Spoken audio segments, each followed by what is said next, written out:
right? So all that basically means is what I did to actually be a leader in the office and the field is exactly that. I invested in myself.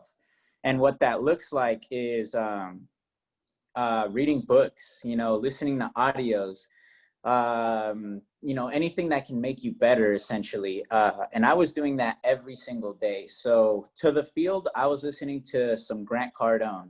And then right before I went to the store, I would listen to like a motivational YouTube video, right? Just to get me like jacked, ready for the field. And, you know, there's something called the compound effect. If you just do that over and over and over, you know, things start compounding on top of each other. So I was listening to Grant Cardone. I was listening to Brian Tracy, Tom Hopkins. All these guys are like sales gurus, right?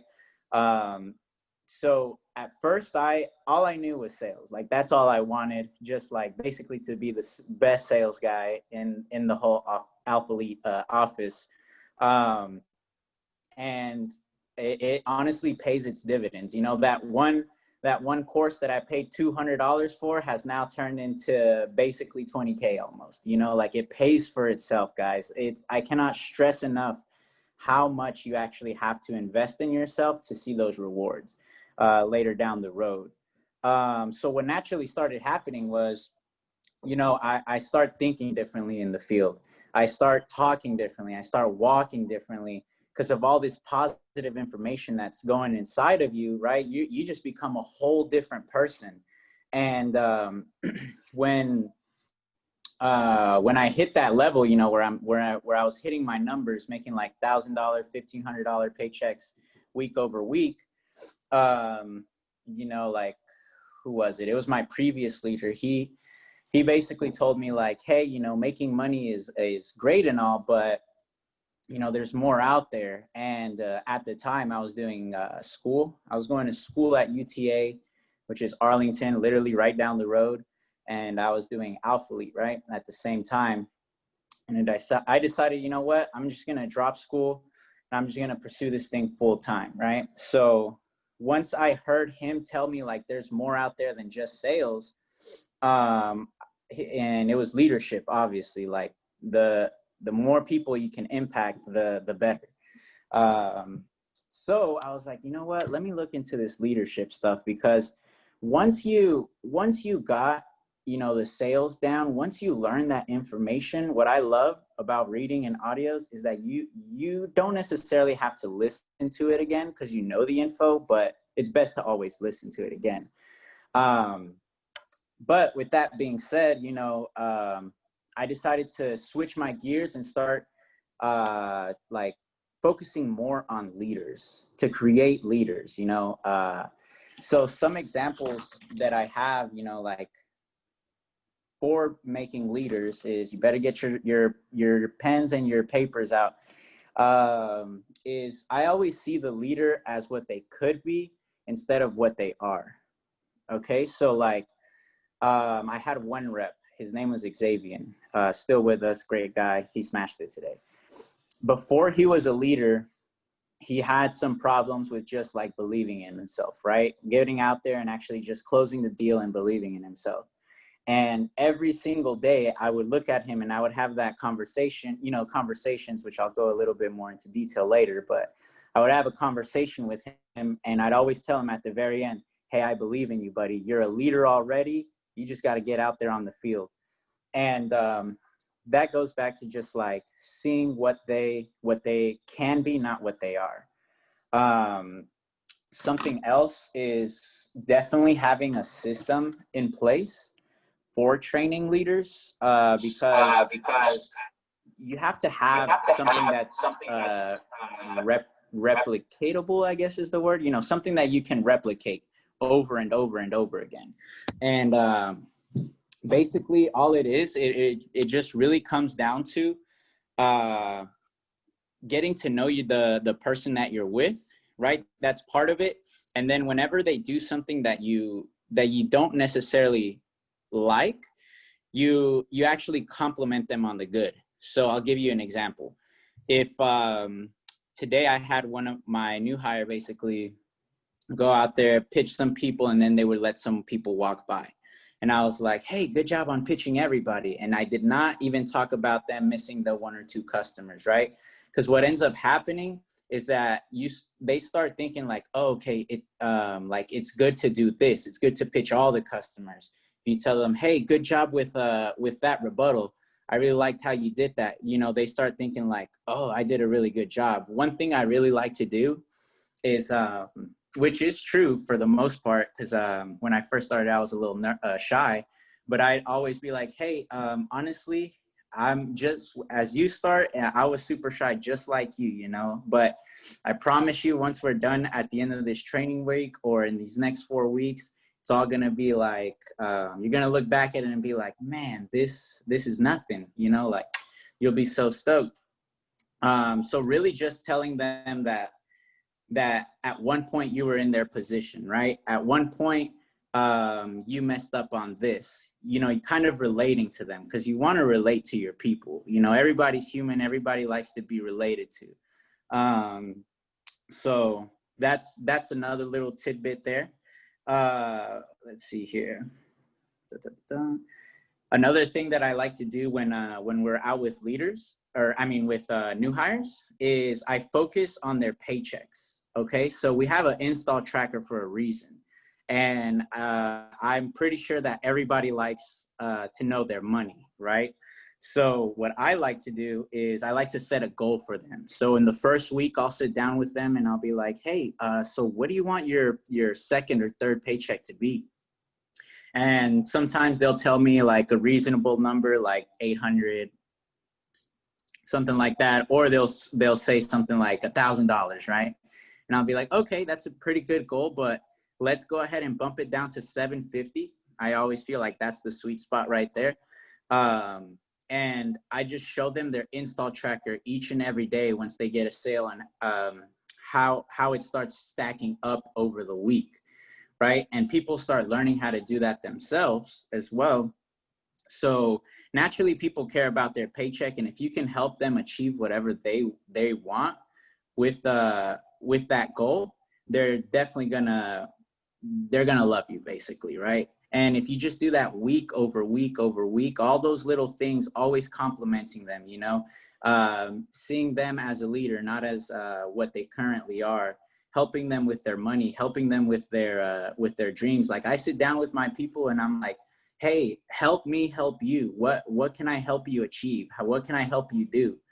And they'll tell you exactly what they want, just like a customer. You know, if you ask why, they'll tell you exactly what it is they want. And if you can actually help them achieve that, then they're going to love you that much more. And sticking to the team is going to be a lot more easier, you know, with retention and stuff like that. So also some things with leadership, you know, on the first week, I think it's super, super important to let them do everything. Let them fall on their face. Give them the MST tool and walk away, you know, like let them try to figure it out on their own. Even with the Sarah Plus, you know, just let them fall on their face, you know, because if you baby them from the get-go, they're not going to develop well. And I had a very, very tough time with that going through the program. And eventually I was told like, hey, you're babying them too much, buddy. Like you're telling them too much. You're letting them, you know, just stand next to you and you're running the order. And it was just too much. So another thing that you can do to actually help people get to leadership is ask questions, make them think for themselves, right? Like if they don't know the promotion, you know, like you tell them, hey, well, where do you think you can find it on MST? Where do you think this? What do you think you could have done better? You know, always just making them think for themselves, because that's how people naturally learn. You know, when they figure it out for themselves, there's no way you can figure it out for them unless you want to be you know, picking up their phone calls every single day. And that's not what we want. We're looking for solid leaders who can actually set the pace and lead the field, right? So some other things that I do to help my people out is I call them during the shift, right? That's something Khalil taught me basically. So whenever they're out there on the field around 12, 1, 2, right around that sweet spot, you're like, hey buddy, how are you? Where you at? Are you going to get on the board?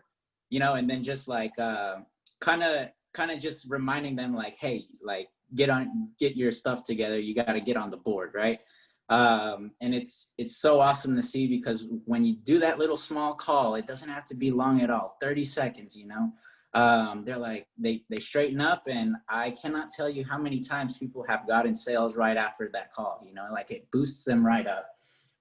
Calling them after the field, see how their day went, you know, just connect with them, whatever it may be. And then also on the weekends, whenever we don't go to the office, I call them before the field. You know, I think that it's very, very important to call your people. Like, that's another huge thing I struggled with. I would not call my people, and the outcome of that is that they don't have a connection with you, and they don't get built properly. And I was just losing people hand over fist. But when you call your people, it gets that connection with you. Let's see, what else do I got here? Also, here's a good one. Whenever you're talking to a person and you're having a conversation,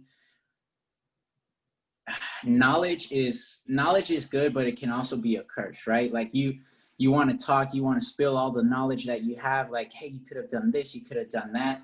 But it's more important for you to actually put yourself in their shoes, right? And listen to what they say.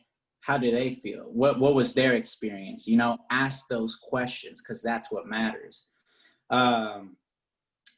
Definitely being patient with your person. I had my right-hand man, his name is Ahmet. He talks like no other. He will talk your ear off, and you just got to be patient with them. You got to let them talk, right? Or if they don't talk a lot, be patient with them. Let them speak. And don't ever show any negativity towards your people, because what I was doing first when I was losing my my people is I would point out every little negative thing. Hey, why didn't you pitch this person? Or hey, I would have done this better. You know, we have a method called build, break, build, where if I was to give an example, I'd be like, hey, good job pitching all those people. Can I suggest something? And you give them your suggestion, and then they take it a lot easier than as opposed to just like, hey, you could have done this better, you should have done this, or XYZ, whatever it may be.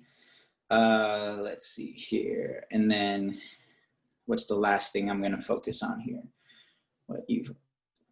Okay, yeah. So all of that really kind of just mended with what I do to help to focus my crew, to make them better. You know, the phone calls before, during, and after the field, always having conversations with them during the week at the office. It's so critical to keep up the connection with your people. And it's also very easy not to do. So that's pretty much all I wrote down. So if we have any questions, I'll be happy to take some. Bro, I loved all of that. I know I have a few questions, but does anybody else have a question they want to throw out? I'll save mine a little bit.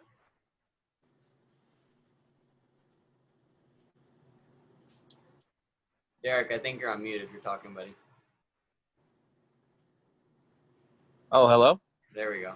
There we go. Okay, cool. There we go. So I had a couple. First off, I wanted to say, so this one's kind of off topic, but Ryan said that you're a master of style. What's the secret there, buddy? Oh man, the secret is what's that place called? Perry Ellis. Yeah, Perry Ellis has some Perry Ellis. Okay, cool. And then another one is, so one thing that once I start to develop leaders, I want to know how to, like kind of how you said with how Khalil said, hey, call your people, have more of a connection in the field with them. What do you, like, you kind of touched on what you say, on what you tell them, but how do you go about it in like more of like a friendly way and not more of like a bossy way? Gotcha. Honestly, it's just the way you talk to them. You know, like you want to talk to them like they're like not so much buddy because you don't want to be in that range, but just talk to them about their life, what they did, what they're doing, what their dreams, what their goals are. You know, just like you do with a customer to stall while stuff is loading, you can do the same thing with them. Um, and and that's pretty much it, honestly. It's just getting to know that individual. And honestly, you can go online and put like, hey, what are some good questions to ask people to know them, or whatever it may be. But eventually, once you got your questions, you get to know your people. So I would definitely say like pre-write them, you know, get to know them. I have a whole journal of just my whole growth journey of like from when I was a rep all the way to now. And I have questions in there that I'm like, okay, well, like, what can I ask people, like, to get to know them, to get them to stick around, you know, X, Y, Z. So I think it's very important to just like maybe get a little running list going and then run with what you got and just, you know, make it more human. It's all how you say it, you know, just talk to them like a friend. Awesome. I have a question. So I know you mentioned that you watch like motivational videos and such. What do you recommend? Because I'm really into like reading like the books and stuff that the office recommends, and they're usually really good. So I want to know some of your recommendations. Some of my like audio books or my books or Yeah, your books. are you looking for more like leadership stuff or more sales stuff or? More leadership stuff, because like I am currently getting into that because I have my first trainee. Mm-hmm. So I want to learn how to develop myself more so I can help them develop as well. I think the best guy for you is called John Maxwell. And the best book to start with is Developing the Leader Within You 2.0. And then you can move to Developing Leaders Around You. Those were the first two that I started. And those like changed the game for me. Oh, okay. Perfect. Yeah, Thank you. of course.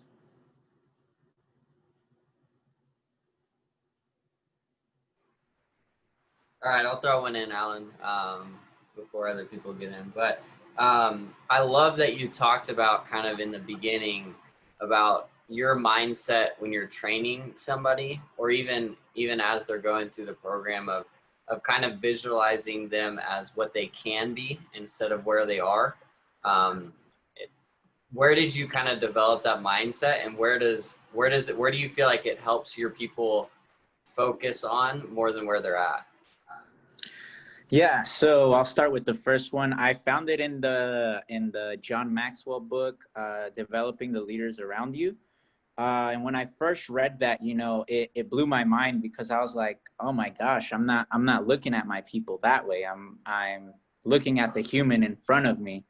And what that does when you actually do that, when you look at people in that certain light, they start believing it themselves. You know, there's people out there that like they have a little bit of doubt in themselves, you know, and when you look at them like that and with all that positivity, they start believing it themselves. And it's honestly like that quote, fake it till you make it, kind of, you know, they start realizing it, they start seeing it, they're like, oh my gosh, I can do this, this is easy. And it goes anywhere from leadership, you know, like, hey buddy, I know you're a great leader, you can lead a great team, XYZ, to sales, you know, like, hey man, I know you did 4, I love it, but I know you got so much more potential, I know you can do 8, you know. And then they start believing it, they're like, oh my gosh, if he thinks I can do it, then I definitely can do it, you know. So it's just a snowball effect, really. 100%, man. I love that because I think, you know, our business is so simple. 95% of the time, your leaders, your people that you're training, man, they just need some encouragement. They need you to believe in them, because at the end of the day, a lot of times they just don't believe in themselves. And if you just show them that you believe in them, man, it just goes so far. So I love that, man. That's awesome. Oh yeah. I have a question. course. Allan, what are your top 3 best sales book? Like what really helped you with your sales? Top 3. My top 3 sales books. The first one is the Secrets of Closing the Sale by Zig Ziglar. Okay. Seller Be Sold by Grant Cardone. And what's the one by Dale Carnegie? Do you know that one, McSpadden? How to influence. Yeah, how to influence people and win friends. Yeah, I love that one. Yeah, those two. I mean, those 3 that I feel like those were really key books, especially Seller Be Sold. That one was a great one. Yep. Thank you. Of course. I have a question real quick, or 2 actually. Sure. So what is a similarity or a commonality you see in the people that actually do quit and that we don't develop that well and that move on from the business? People that quit, you say? Yeah, like what's something that you see in them that like may be similar that you can try and avoid going forward? Yeah, it's little things, okay? So like, for example, if let's say in training week, I'm like, hey, study this dropship binder. It's going to help you when you're by yourself. And they don't do it.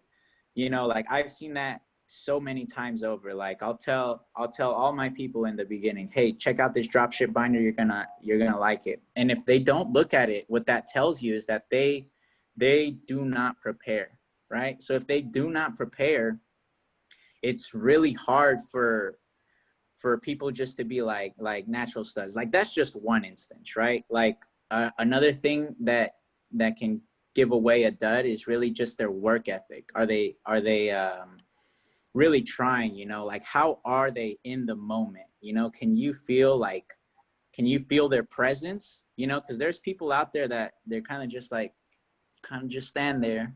They don't really do much. You know, you can tell right there that that's a dud. There's no motivation. There's nothing there that you can work with. And honestly, I think all that happens with you setting expectations, right? On day 1, day 2, day 3, like you have to set expectations for people, because if you don't, then they're not going to know what to achieve. And that can equal part of the equation, you know, of them just being like out on the field. So it's really just looking for little things, you know, like little things that they do that shows their true character. So hope that answered your question. Definitely. Yeah, definitely. And I guess a follow-up to that would be, so to try and like counteract those sort of behaviors, those little things, is that where you feed in the positivity and you feed in like, you know, like the calling them and motivating them, you know, every day to try and like combat those, so hopefully they can change their habits? That's exactly it, Mr. Austin. You got it right. Well, thank you. I appreciate it. Of course. I got a question for the professor. Of course. So, I mean, as far as leadership goes, you know, we're working with people from all different walks of life. So whenever, you know, you're training somebody that has a completely different outlook, completely different motivation, completely different like upbringing, and just totally different from you, how do you adjust your strategy, or do you just keep doing the same thing as far as like, you know, like feeding into the positives and like coaching rather than like managing? Right. So honestly, like the positivity and all that, that's non-negotiable. You got to do that with everybody. But as for people that are like completely different from you, it's really, it's you kind of morphing to them and their personality, you know, like I said earlier, get to know them. And then once you know them, try to match their humor, try to match their energy, you know, try to do X, Y, Z, with whatever they do. And eventually like you two will start meshing together. You know, they'll pick up some stuff from you, you'll pick up some stuff from them, and it all just starts coming together like magic. All right, thank you. Just to touch on that, Allan, because I think that's a really solid point to stick on, is do you feel like it's more your responsibility to mold to them or them to mold to you? Everything rises and falls on leadership, guys. So it's up to you. Like you have to, like I heard before, the relationship, it's not 50-50, it's not 51-49, it's not 80-20, it's 100% zero. You know, you got to take it all upon yourself to really just make that person feel comfortable, make them adjust. And it, like I said, it all just comes down to you. So that, I feel like that's my viewpoint on it. I love it. When it comes to leadership, how do you set yourself up to a certain example? Not as much as like you're the leader, you're the person that they're all looking up to. Like, I know that's, in my opinion, I feel like if once I get to that point where I have people under me and I have people looking up to me, I've never really felt that. What's one way that you hold yourself accountable, and what are some standards that you hold yourself to for your team? Gotcha. Honestly, it's all by leading by example. I feel like that's the biggest thing you can do is just lead by example. You know, get the numbers out there, get second rounds.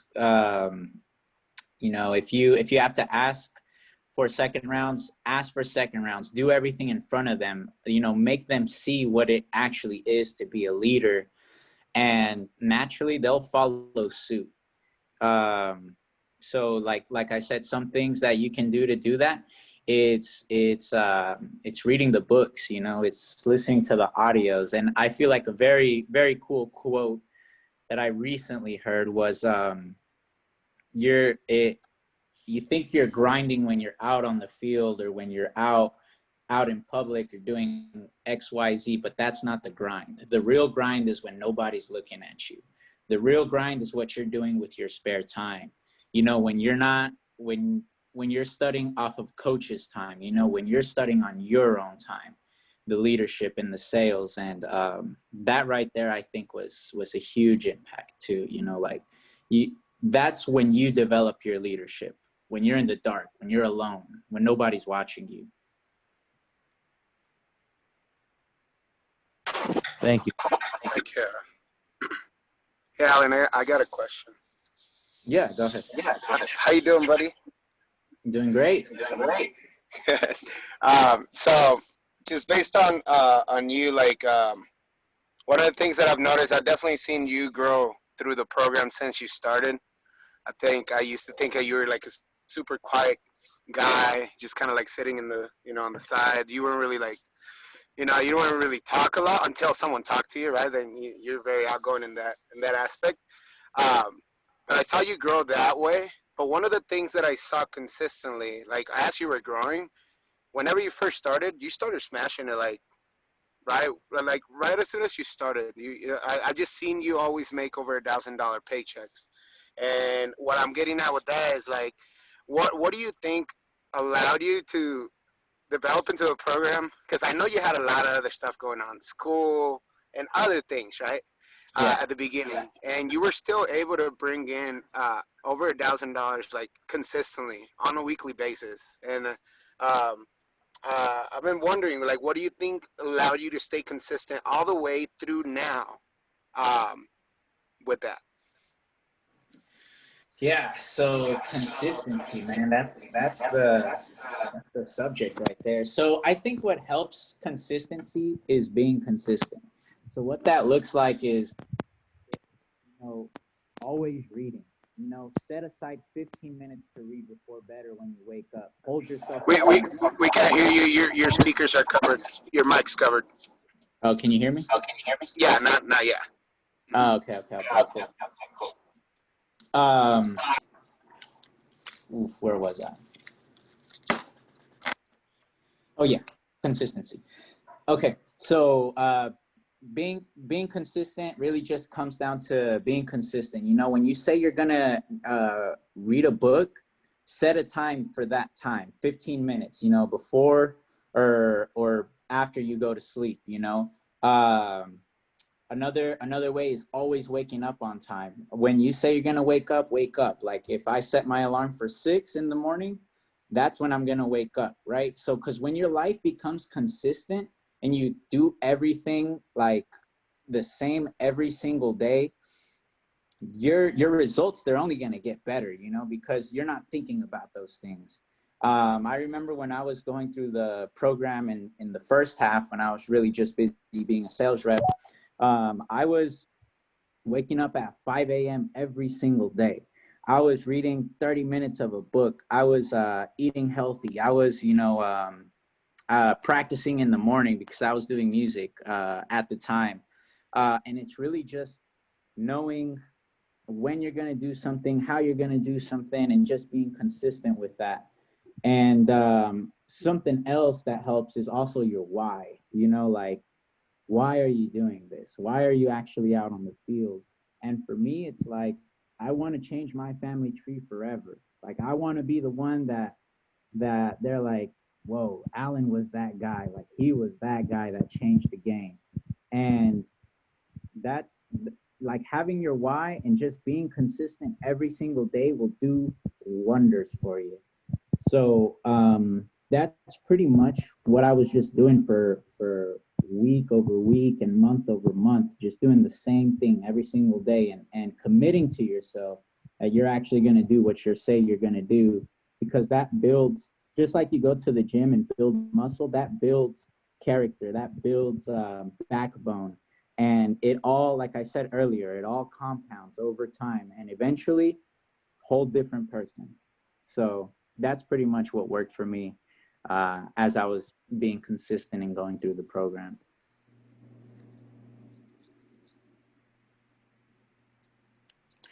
I have one last question. So I know you mentioned how you were like really shy when you first started. So what encouraged you, what motivated you to become like this whole like how do I say this? This whole different person, like you became like such a better person because you grew so fast. And my question to you is, how did you come out of your shell? Honestly, I feel like it's all due just to self-growth. Like when you take that time to hustle in the dark, you start getting We lost you, Allan. Oh, there you go. As I was saying, the hustle happens when nobody's looking, right? Back to what I said. When I was reading all those books, I was getting information that I would have never dreamed of. Information that, like, we have great mentors, you know, throughout the whole program, people above you. But when you take that extra step to actually learn and grow yourself, you get new ideas from people that lived way before you, you know? And when you get those ideas, like, it starts mashing in with other ideas, and like you just start wanting to like talk more. You want to be more expressive. You want to show what you know, and like it for me personally, what brought me out of my shell was just reading all those books, making all that money, and just knowing that there's more to life. Because if you're reserved and you're let's just say reserved, you're reserved, right?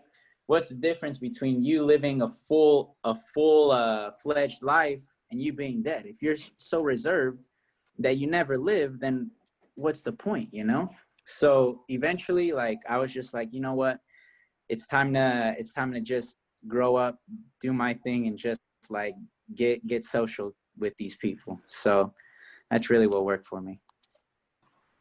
Okay, thank you.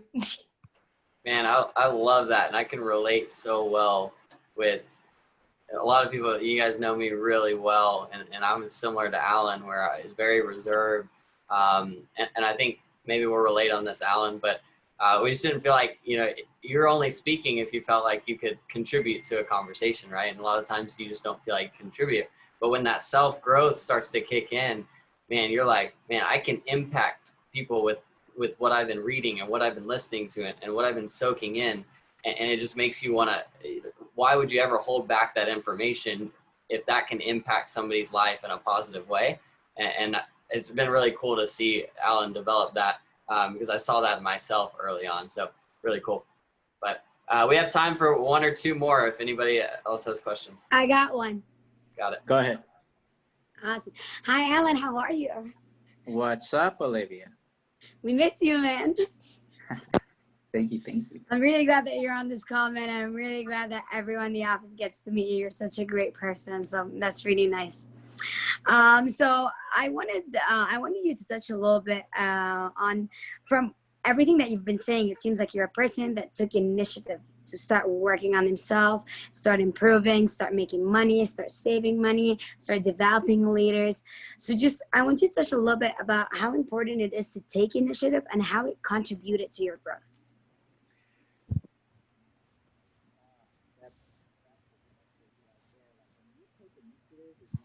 We lost you again, buddy.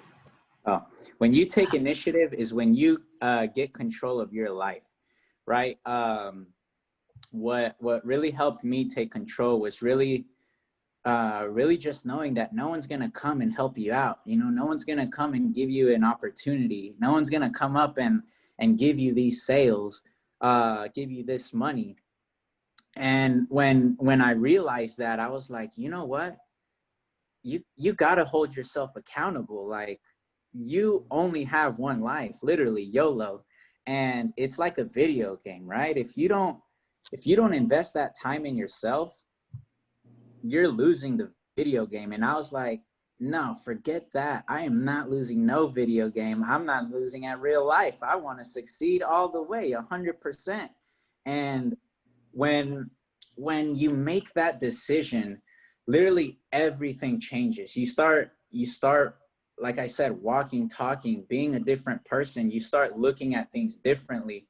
And, you know, honestly, taking initiative, I feel like is kind of like this, right? You're at your parents' house. You've always been, but you get your own place and your own car. Now you're free. You know, that's kind of how I see initiative. Whenever you take that step to just go forward, you're free. Like, you broke, like, I almost want to say the Matrix, right? You broke that reality of just always being in a loop. Like, you can actually control your life. And that's what I'm all about now. Like, I'm all about, you're able to control it, and whatever you do comes down to what you're doing now.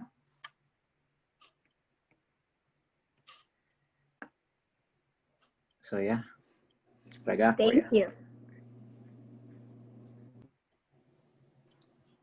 Love it, man. Well, cool. If nobody else has any other questions, man, Allan, we appreciate so much of your time, man. I know it's late. It's already like 9:30 there. If that's late to you, I don't know if you're an early bird or what, but man, we appreciate it. We appreciate you just impacting people in the right way. And I'm super stoked for you, man. I'm ready for you to get to partner and open up your own office and get to impact people in your own way. So again, man, thanks. We definitely appreciate it.